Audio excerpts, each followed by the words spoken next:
जगावं त्या एका व्यक्तीसाठी, तिच्या आनंदासाठी, तिच्या हसण्यासाठी.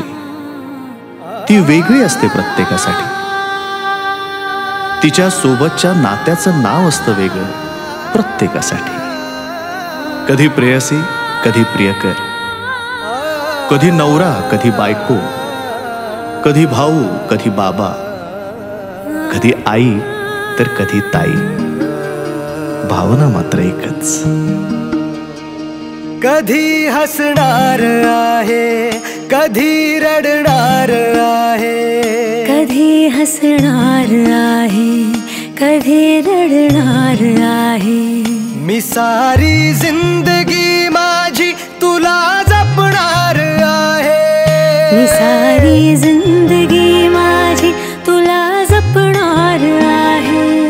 मी सारी जिंदगी माझी तुला जपणार आहे. तुझे सारे उन्हाळे, हिवाळे, पावसाळे, तुझे सारे उन्हाळे, हिवाळे, पावसाळे. मी सोबत हात कायमचा तुझा